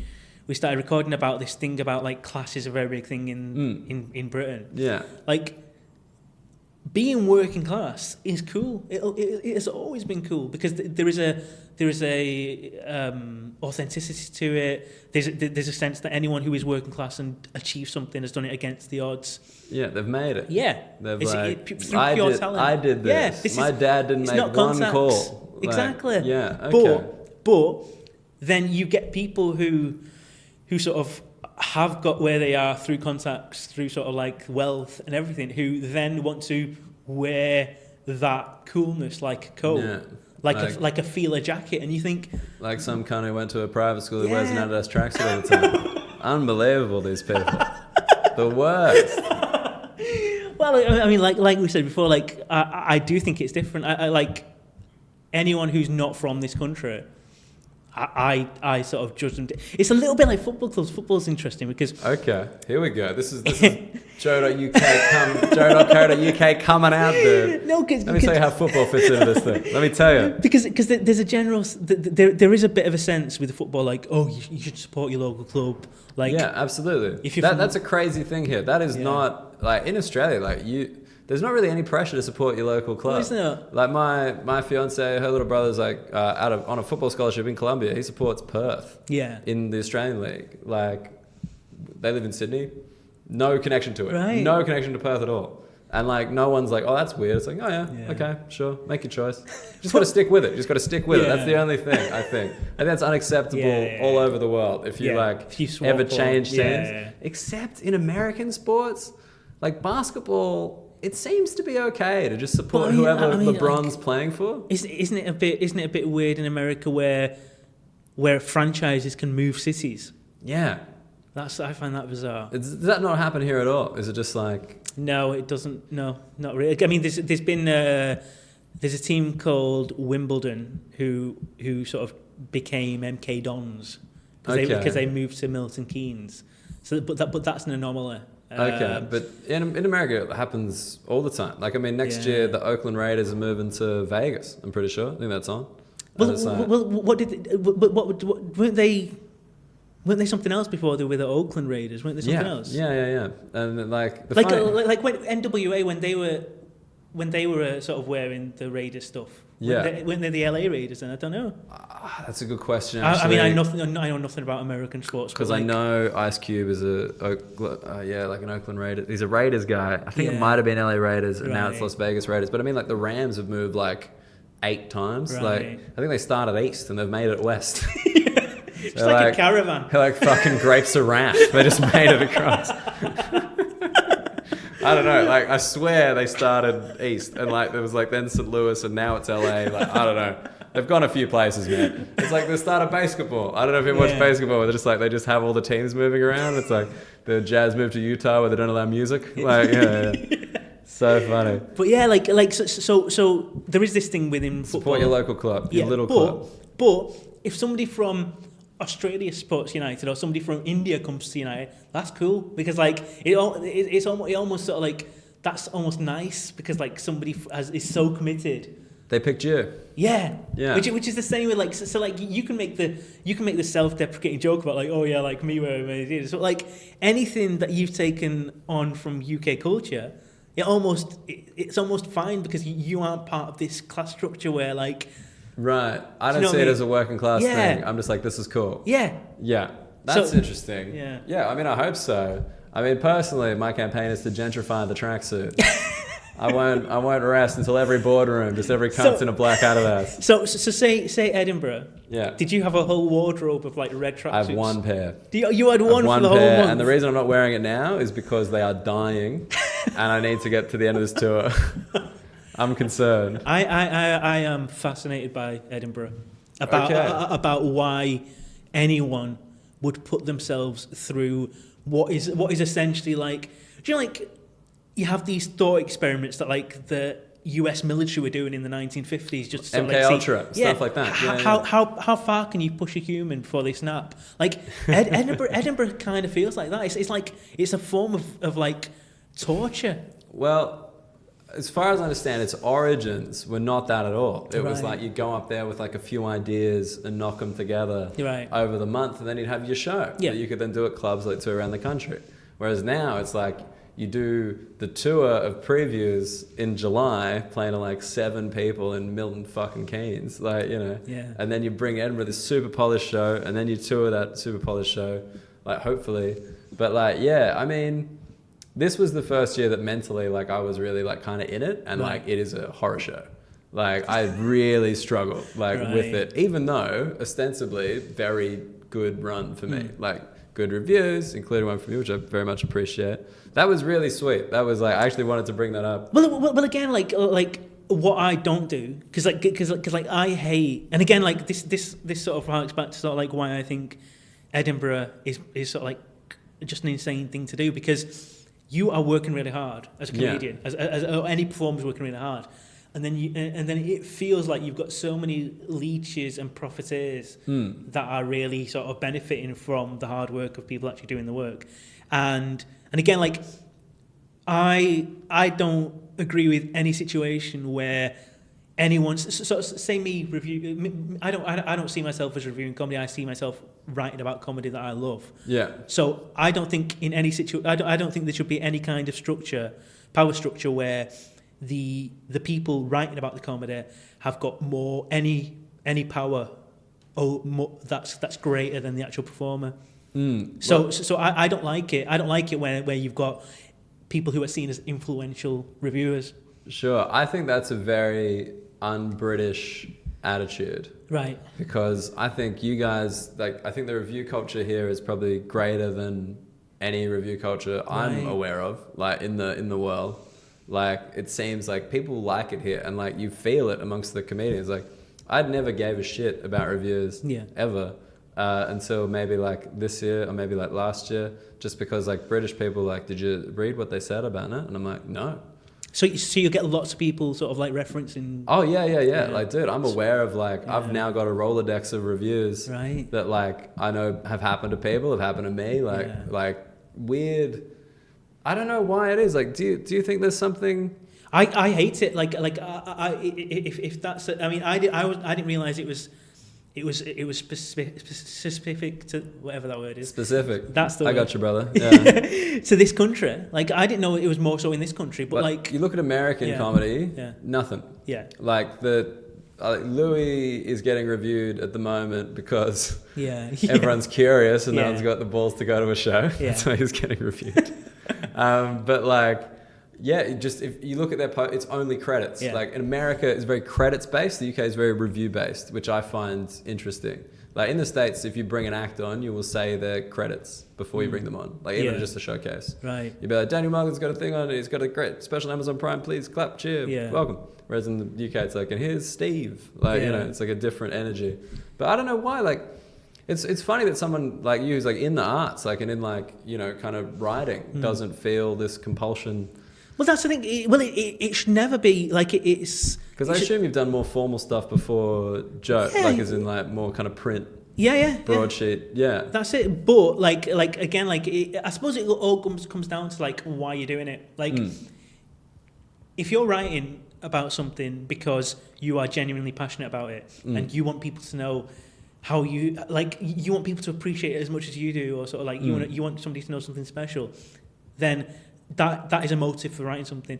If your motive is to show off yourself and to sort of like say, hey, look at this turn of phrase I used in this, or like to absolutely massacre somebody and to take great joy in sort of destroying somebody simply so that you can get your name known. Yeah. Like you're a cunt. Like you're a horrible. you're a horrible cunt who's lacking all empathy and is lacking anything to back up you being able to say that. Like how could I, who have never stood on stage in front of a mic and tried to make anyone laugh, how can I judge anyone else?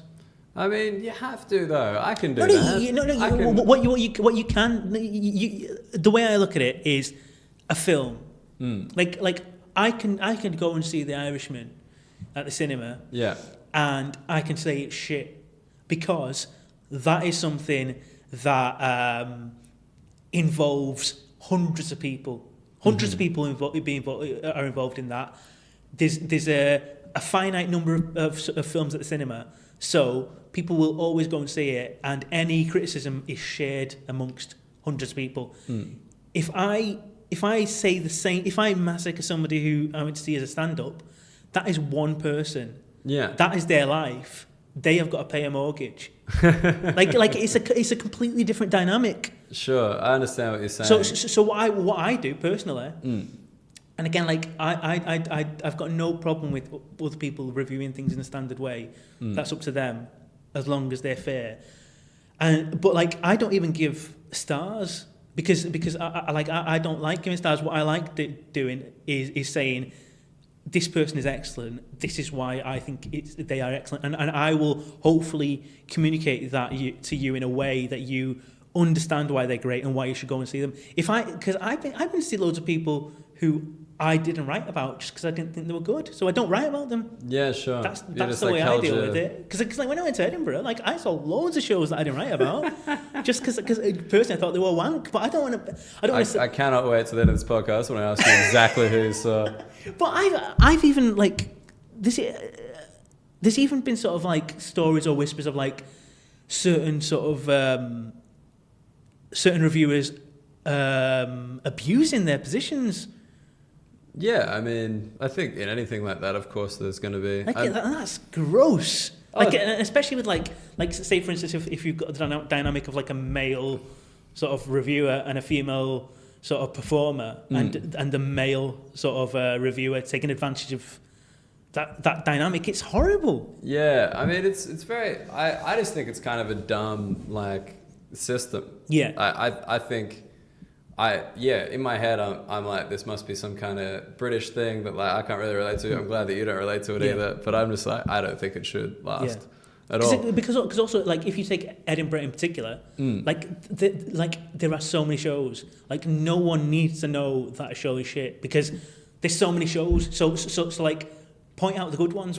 Why point out one that's shit? Like, why? What is that serving? Like, what is that doing at all? People get that, as you said, people get their name out there. That's like something that I find really fascinating, where a lot of publications, like smaller publications, will give everyone really brilliant reviews and then they go see the biggest names.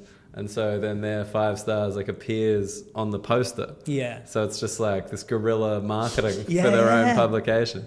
which is very odd. Yeah, but I will totally go like when it comes to like showing off or sort of like using like a pretentious turn of phrase that you sort of write and go, I wrote that. Like don't get me wrong, I am not above that, but I will save that for fucking like Tories or like politicians. You know what I mean? Right, people that really deserve it. To get that up. But just to bring back in the politics thing, because obviously that's something that you're well read in, interested in. Yeah.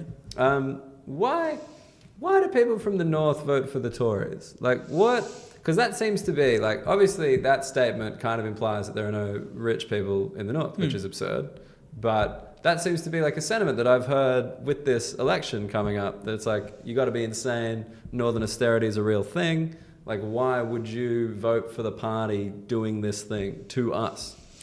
I mean, like I think I don't think it's as straightforward as like the north, because like you will have like places like Manchester and Liverpool and sort of Durham, York. Yeah. well, I mean, the big cities tend to be, and again, it sort of refers back to what we were discussing before. Big cities tend to be multicultural, sure, and therefore people have interacted with people, and people are more immune to the likes of the Sun or the Daily Mail or like the Telegraph, feeding them perceptions of different of otherness, just fear mongering rags. Yeah. Sure. So you've got a situation where if there's a Brexit map of who voted Remain, who voted Leave, like Manchester will be Remain, Liverpool will be Remain, because these are cities. Whereas you do have people living in smaller towns and places, ironically, that have got less immigration, who are more fearful of it because they're not aware of like a great unknown. Yeah, and also like, so you can explain to them about the amount of nurses who are immigrants, about, and like your joke about sort of the whole thing about you were saying before about it's unusual for people to be sort of racist towards white people. Yeah, like this is what people don't understand, because like if Brexit happens, like what's naturally going to happen is, because there's less sort of European, Caucasian people coming in to be nurses and stuff, you have to get them from India and Africa, and like suddenly, like I guarantee there's going to be a point at which racists are going to talk about the halcyon days when there was Poles and Eastern Europeans, rather than sort of... Man, I'd say ever since we got rid of these Romanians, this country's gone to the dogs, exactly. mate. Because they will be replaced by people who are of a different colour, and that's easier to be racist about. Yeah. But...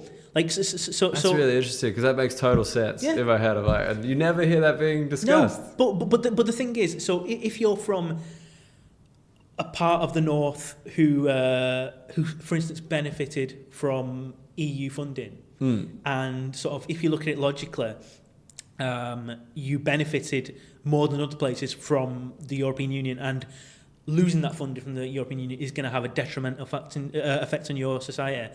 If that could sort of be drummed into people's heads, they'd understand, and obviously they'd vote for the logical thing. But it's about communication. It's about how you get through to those people. And unfortunately, because they don't live around as many Muslims, they've got a perception of Muslims that they only get from a section of the media. Because they may not live around a lot of people from the travelling community, they have got a perception of people from the travelling community. Because they don't have a lot of immigrants, they don't see the benefit of sort of living next door to sort of Ivan or Imran. Yeah. So they're not friends with those people. So they see them as this this scary other. And again, their only perception of what that danger is from the media. And that's why it's so important to get the information across as well as you can, because that's where the whole thing is. The way the whole thing is falling down is because people who live in these areas haven't been able to intake that information correctly, or it's not been given to them correctly. Well, that's it, because they're getting fed. Yeah, they're having the other thing shoved in their face. Yeah, and then like the real information. Well, not the real. It is the real information. Yeah, it is the real information. The logic, the sort of is like they got to find it. Like they have to kind of It's, so it's a sad situation where. Do you think Labour is culpable, like in this? I think the whole sort of left. I think the whole of it, they are culpable to a certain extent, because they have, in a way, they've failed to communicate. Like, and don't get me wrong, I know that there's external forces that make it very hard. I know that sort of Russian involvement, that kind of thing. Like, Sure. it will sort of like skew the sort of playing field. Of course. But still, there is an issue of like, if you haven't been able to get the point across effectively, you are culpable. Yeah. And that's kind of how I kind of feel with my work at Joe, where if like the majority of our Facebook audience is more right wing, Sure. I've got to be able, as a writer or producing any kind of sort of output, I've got to be skillful enough that I can communicate things in a simple, effective way that gets through. So without them putting their defenses up. Exactly. Yeah, being like, this is left-wing propaganda. That's it. So this The bearded genius sounds foreign. Don't like it. Yeah. But this the way I look at it, there's two ways of doing it. Either you take a very complex thing like Brexit is very complicated. If you take Brexit or anything like that is very complicated, and you understand it fully, so you understand all the complications and all the difficulties of it, and then you manage to distill it into a way that anyone can understand. Like, that is a skill. Being able to take something complicated and explain it in the simplest terms possible that the most people can understand. That's one way of doing it. The other way of doing it is, again, like what we were saying before, like slipping it in. Like, whether it's entertainment, whether it's stand-up, whether it's any kind of viral content. If you can entertain somebody, that's almost opening up the door to their brain, and then you slip in a bit of information. That's it. I mean, that's, I think, a good joke, really. Yeah. Just like there is some real information in there. Yeah. Like, it shouldn't be the point of the joke. No. But if it comes across, great. That's it. But those are the sort of two ways I think that there's a way of getting through. And again, that's sort of in like, as much as I'm able to do it, that's what I try to do. But I think there's a lot of people trying to do that. But in terms of the major political parties, like, of course, like if Labour or the left are able to get through to like Tony and Durham or Jeff from Preston or whoever, then that's a win. Yeah, they have. If they don't get through, they've failed, and it's on them. It's not on Jeff and it's not on Dave, because like they've got the information that would change this thing, and if they can't communicate that, then it's the fault of the party, not the fault of the consumer. Exactly. Interesting. Have you? I always ask this to like European people, but like obviously you're 1,000 times more British than me. But if people look at us in this room through these beautiful windows that make it quite easy, I assume some of them would assume that I'm more British than you, because that's just being white. I don't know if you've heard. It's pretty great. I mean, have we explained that I am not white? I mean, I think they're piecing it together. Your parents were Pakistani immigrants. If they think you're white, then fuck me. They got on the adoption agency quick, dude. Like, they wasted absolutely no time. They got off the boat and said, right, we want a white baby. Yeah, that's the only reason we're coming in. We're one of those white kids. We're going to make him work really hard. I could be like, why me? I could have just been chilling. This would have been great. But have you experienced more racism post the Brexit vote? Do you experience racism? Like, this is the thing, I don't know. I mean, I suppose in a very sort of direct way, like probably not. Like it's not as if like there's more people running around saying you Packy or whatever. Sure. But like in an indirect way, yes, I think so. Like. Do you feel more foreign? I don't. But because like as soon as you talk, does that impact it? Like, because the same with like Ishan Akbar. I'm like, that motherfucker. Like, you close your eyes, like most English, you know what I mean, thing ever. Yeah. But then like he still says like the way people look at me, like you know, as a Muslim and stuff, it's like they don't hear the accent, they don't hear the references. Okay, but that's. I mean, it's a identity such a complicated thing because I can't even really say that I feel British. Really? Yeah, like I. Do you feel like Mancunian? Yeah. Okay. I would identify as being Mancunian far more easily than being British, because as soon as I think of Britain, I think of the British Empire. Okay. So good like, empire, efficient. Yeah, number one empire in a lot of things like rape and pillaging. But I'm glad we're gonna close this thing on a real light note. It's gonna be good. No, but it's not like, don't get me wrong. Like I think that's a very British. Well, not British, sorry. Yeah. Like very much in the UK and in the US, much more than Australia. Like I don't really count as like Sydney. I'm just Yeah. Australian. Like there's not enough people. Yeah. I think to really kind of do that. Whereas here, like, yeah, I know like Liverpool, it's like I'm Yeah. Scouse first. Yeah. Like, and I guess Mancunian first. Yeah. In the States, again, I'm not American. I'm a New Yorker. Like, Yeah, that's it. But so what? How does that make you feel about like? Have you ever lived outside of Manchester? No. No, this has been it. Yeah. And like, do you think that's like limiting in like? I don't think. I mean, like I've sort of like I've travelled, so like it's not as if like I've not seen other parts of the world. So there's not that. But I think I don't know. Like in terms of the whole identity thing. Like I don't think there's any problem with feeling like you're more than one thing. Sure. Like if anything, I think sort of nailing your colours to the mast can be sort of limiting in a way. Absolutely, couldn't agree more. Because again, and again, that's not to say that I don't. I've got nothing against people in a healthy sort of spirit celebrating where they're from and who they are. That's great. It's great to have pride, but like I am very anti exclusivity. If as soon as anything becomes a situation where I am this thing and this person who I've got my arm around is this thing also, but you are not, that's what I find difficult, because then it becomes like this whole otherness thing, and I feel uncomfortable with that. So like I do feel European. Like I love that. Yeah. I love the fact that sort of like we are part of Europe. And again, like Manchester to me feels like a very cosmopolitan city. That's a lot of things. It's Asian, it's black, it's Chinese, it's lots of things. Like, and that's I think that's what makes Manchester cool. Yeah. So that's the way I look at it. But and that's how you feel you fit into Manchester, rather than like an accent or a football team. Yeah. You're like, I'm part of this cosmopolitan city that's part of Europe.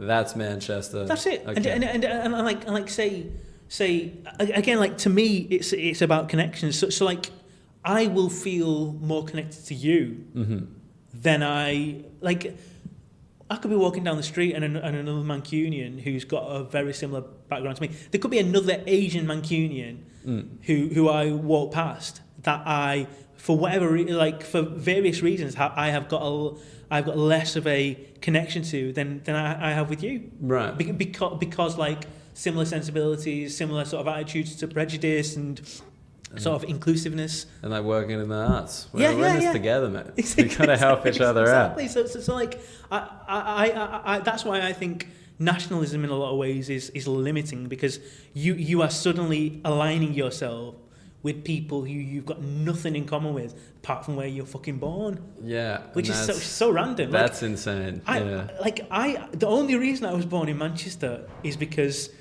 that's where my parents settled. They could have, like, God forbid, it could have been Liverpool or Stoke. I'm just so glad it's not Stoke for all of us. Let's all agree that Stoke is shit. Because then you wouldn't be working for joe.co.uk. You'd just be like writing a blog, being like things to be stoked about. There's like 3 posts a week, being like, mate, have you been to the park? It's sick. I'm sorry to the people of Stoke. You're just very easy to make fun of. You're very easy to make fun of. All right, man, we've been killing it. We should wrap this thing up. The question I love to ask people, and perfect for you, if you could live anywhere else in the world apart from here, where would you live?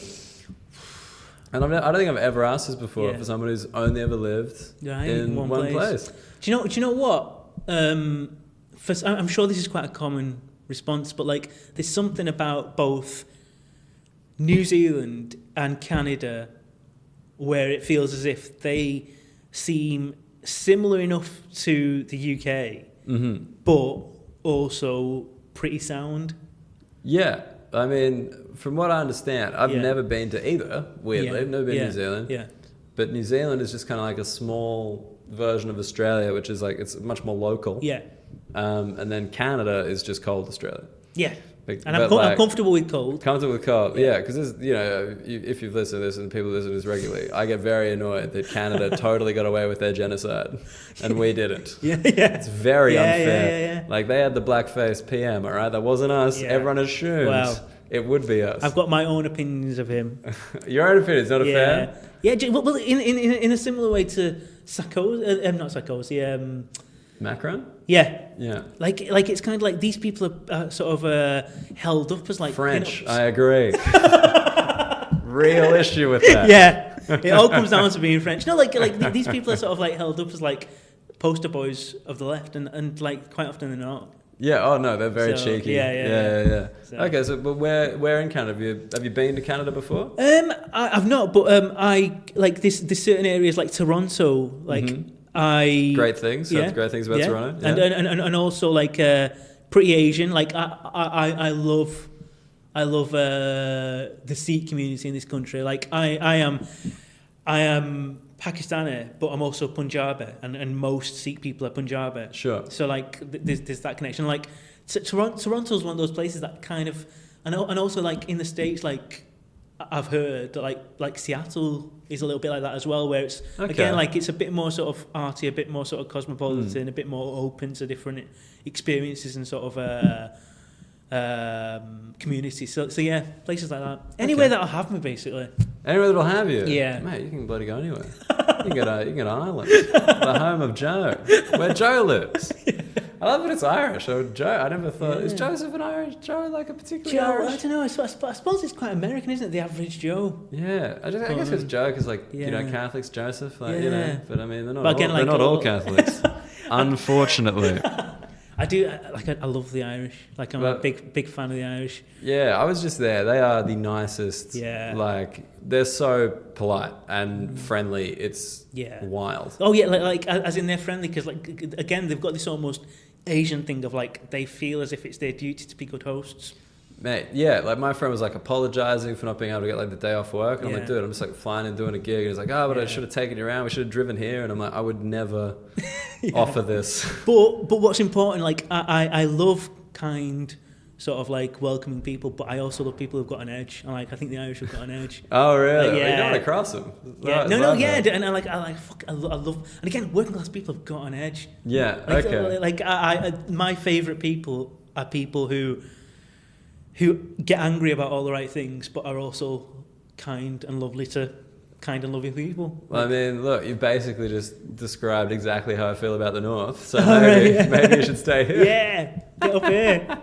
Forget going to Australia for love or whatever. Love, oh come on, I gotta. Yeah, I mean that was the flip. They're like, do you want Manchester or London when you move here? And it was my fiance who was like, well, for her, she's like marketing and stuff. Yeah. And she just thought London was an easier fit. Yeah. But it could have been here if I was a single man. I'd recommend. I was. Do you know we mentioned Lauren Patterson before? Like, because like she's been on your show. Like she sort of like did a little thing for us now, and like she was talking about Manchester. I was like, move up. Just come. I'm on a big sort of like I should be sort of like promoting Manchester. Right. Just come to Manchester. Wait, we've just got time for this. Yeah. Best 3 things about Manchester. Come on, sell it to these people. Best 3 things about Manchester. Why should they relocate from London, where everyone obviously lives, and come up to Manchester? It's because it's dead friendly. Dead friendly. Number 1.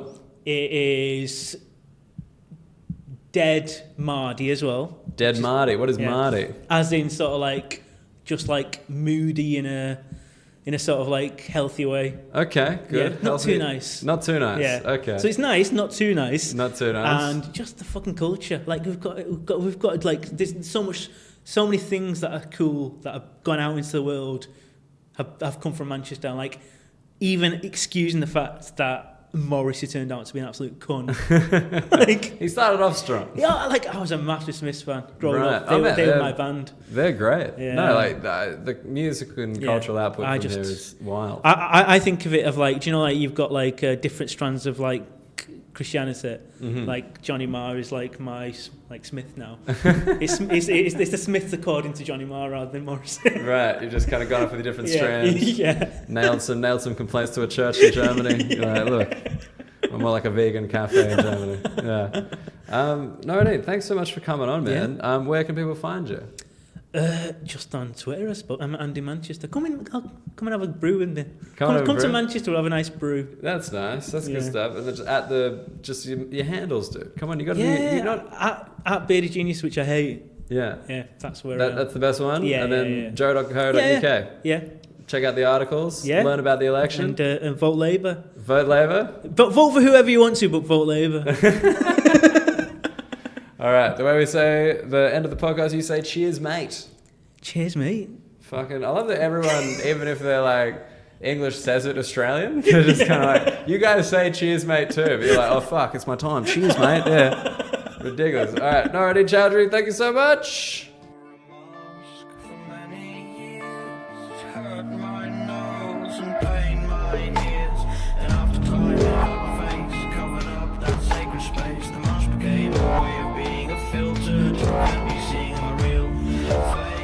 All right, jerk-offs. That was my chat with Nooruddean Choudry. I hope you guys enjoyed it. I'm glad to finally have someone from Manchester on the podcast. Obviously, as someone moving to the UK, I think it's like any visitor in the UK, you just think Manchester is a huge part of British culture, like a real cornerstone. It's got its own style. And I haven't had anyone from there on. I've had like a couple of people from Liverpool. I've danced all around it. I've gone Newcastle.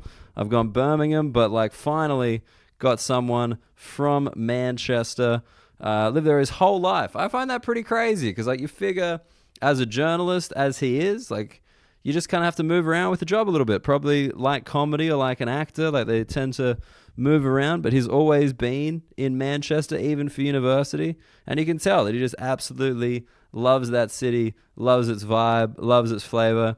And it was just interesting hearing him talk about politics because, you know, obviously he seems to be a Labour supporter. Like that's all I can glean from his writing and from chatting to him.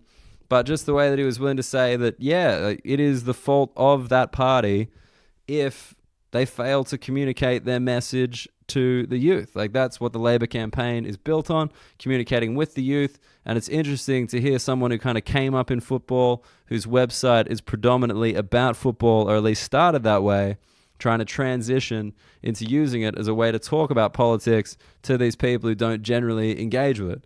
And like just also, it's so nice to talk to someone who's not a comedian every now and again. I mean, I love comedians. Like that's who I hang out with these days. Like pretty much all my colleagues are comedians. You get the occasional actor, maybe a director, but I hang out with comics all the time. I love it. I think they're funny. I think they're interesting. But with a journalist, you get this really distinct feeling that they actually know what they're talking about, you know? That's rare. That's rare from a comedian. We got our suspicions. We got our theories, but he really had it backed up, and it was great talking to him about that. I really appreciate him taking the time. If you like Nooruddean, please get around him at Bearded Genius on Twitter. That's where he does most of his best work. And of course, follow his articles at joe.co.uk. I'm sure there will be heaps of them coming out with the election coming up. And also, I got a feeling he might be getting more comedians involved in producing media for them. So probably some of the people you've heard on this podcast, you will see popping up on joe.co.uk. Obviously, good on Steve for getting involved in the podcast. Don't worry, we are going to have a full episode talking about our time in the UK and Europe. 18 dates together. We have plenty to talk about, and that'll be coming to you live from Stockholm. I will be absolutely hammered because it's the last night of the tour, one of my last nights in the UK, and Steve will be sober because he doesn't drink. So that'll be an interesting dynamic. We can see if I can really dial up the obnoxiousness and get him to say how it really is in the UK for an American. If you want to catch us live, that would be awesome. If you do, please get involved. Like, have a chat. Jackie came down in Glasgow. Talk to us in the Q&A. Always good to see jerk-offs in the crowd. Do not be shy. I will happily take a photo with you, have a chat, whatever you like at the end of the episode. Or at the end of the show, more likely, unless we do a live episode, which we should. At some point, we've got to get a live episode happening. If you like those dates, you can go on my website, www.danielmuggleton.com. All the dates are listed there. You can book tickets, and you can save 25% with promo code MUGGLE, MUGGLE. It's a capital M, I'm pretty sure. Now, that's the end of this week's episode. If you enjoy the podcast, please do take the time to give us 5 stars on Apple Podcast. That really does help get more ears involved in the Union Jack-Off. And this week's episode is not video. I'm sorry, I did record it on the road in Manchester, so it won't be appearing on the YouTube channel. But in good news, we have actually caught up. I've been using the internet at various Marriott hotels around the country to finally upload those episodes. All right, jerk-offs, you guys have been great. If you enjoyed me, get in touch at Dan Muggleton. Always happy to hear from you, answer any questions you got. But let's get into the featured track. We're going to play this thing in full. Finnegan Toohey, Benedict Quinn, The Mask. If you like the song, please get around Finnegan Toohey on YouTube. That is Toohey, spelled T-U-I, Finnegan Toohey. And this song is The Mask, capital letters. My favorite movie as a child. Named my dog Milo after The Mask. So obviously, it's our featured track. Guys, enjoy it. Jerk-offs. Catch you next week. Cheers, mate.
It's a kind of hell.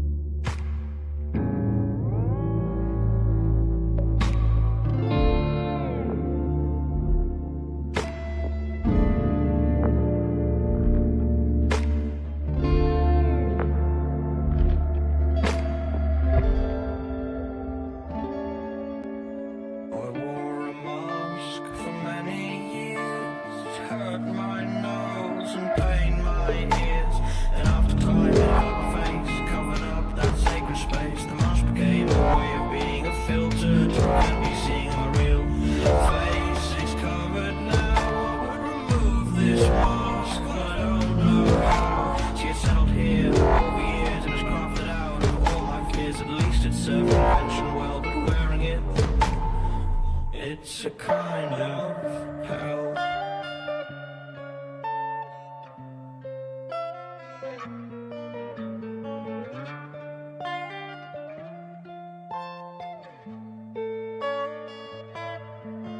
Oh, they brought me away from you, and it's something I shouldn't have let them do, 'cause look where it's got me now, my dear. And some people say it's bittersweet, but the ground, it hurts beneath my feet. I thought that I would like it more here. And it's a crazy thing how we all grow old and sell you off for money and gold. I'm sorry, I'm a member of mankind, my dear.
have worn a mask for many years.